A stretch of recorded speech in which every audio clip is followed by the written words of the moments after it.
Welcome to TFA Files TV. We are back again with the latest gossip nyaya dziri kupisa dziri kutenderera pasocial media. El Gringo achinyomba seWicknell ED ZANU-PF yese timu yevaRakash achiti wakachibata kuti dzvi muri kuba mari muri mbavha dzevanhu apa wanga usingaendi kumusangano weZANU-PF.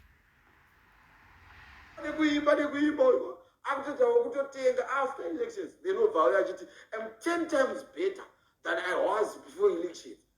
Yes, actually very, very new. Chibata chino chikuti kuchibata kwacho kureva kuti idziya totengwa nemakwa kutenga mukuru uye muhombe wese uya zita rake rogorerutswa ndayo watenga akwa haungauraye basa rese ramakaita during campaign, basa rese ramakaita kuti mukuru uyo yasvike paari shosho muri uraya nekuda one munhu asina matable manners anoita basa rekuti achitsenga uko ari kurutsa uko ari kunama.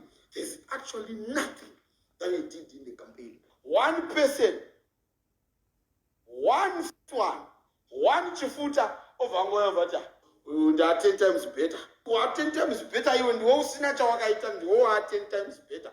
Wozobhadhara vakakampena iwewe nhasi manje. Kwa hiyo waidi kuenda kumarari. Ana passion java taiwaona kuti mhanya kumarari uko. Iwo wese ana mike wacho wese. Vaimhanya musangano uko chimperere. Kana maita ma-private deals, don't politicize kama private deals amune maita pedzai kama dhiri yenyu ikokoka murekedza kakupinza mukuru wenyika kama akumurerutsa kauyo mukuru wenyika aigosiya mapaya wikino ma-messages ekunzi mwanangu kautusari uchiita so ipo paine ma-vice president iwe manje chifuta ndiwo wagonzi iwe ugosara uchiita anything.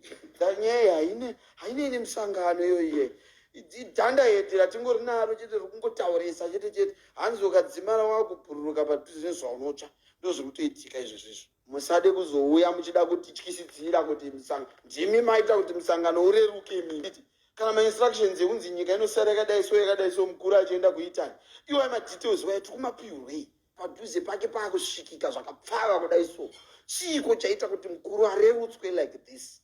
Pari kukanganiswa apa ZANU-PF musangano unopfava uyu ngatisapote chimhanya nekutyisidzirana nekudidi ngatishandisei mafacts pazvinhu.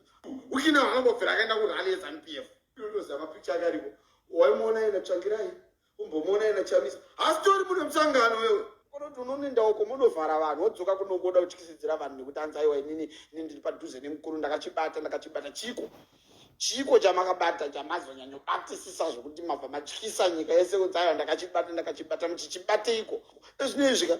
If you don't ride with the ZANU-PF, you have no option because there's no opposition party.